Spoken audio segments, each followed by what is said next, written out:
Hi friends, welcome to Neha vlogs. எல்லோரும் எப்படி இருக்கீங்க? நல்லா இருக்கீங்க நம்புறேன். இன்றைக்கி செவ்வாய்க்கிழமை இல்லையா, அதுவும் இல்லாமல் நாளைக்கு கார்த்திகை. ஸோ அதனால் பூஜை வேலையெல்லாம் செஞ்சு முடிக்கிறதுக்குள்ளே ஒரு பாடம் ஆகிடுச்சு. நேற்றே பூஜை சாமான்லாம் தொலைக்கிட்டேன். ஆனால் இந்த பொட்டு வச்சு அந்தந்த இடத்துல எடுத்து வைக்கிறதுக்குள்ளே எப்பா போதுண்டா சாமி அப்படின்னு ஆயிடுச்சு. என் பொண்ணு வேற கூட சேர்ந்து டஃப் காம்படிஷனாக கொடுத்துட்ருந்தா. அவன்கிட்ட பேசி முடித்து சமாளித்து அதாவது அந்த இடத்துல எடுத்து வைக்கிறதுக்குள்ளே எப்பா போதுண்டா அப்படின்னு ஆயிடுச்சு.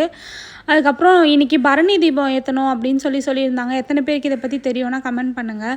5 தீபம் சாயங்காலம் 6 மணிக்கு மேலே 5 தீபம் வச்சு ஏற்றணும். இது நம்ம முன்னாடி செஞ்சுருந்த பாவம், இல்லை நம்ம தெரியாமல் அறியாமல் செஞ்சுருந்த பாவம் அப்படி எதனா இருந்தாலும் இது ஏற்றினா ரொம்ப நல்லது அப்படின்னு சொல்லியிருந்தாங்க.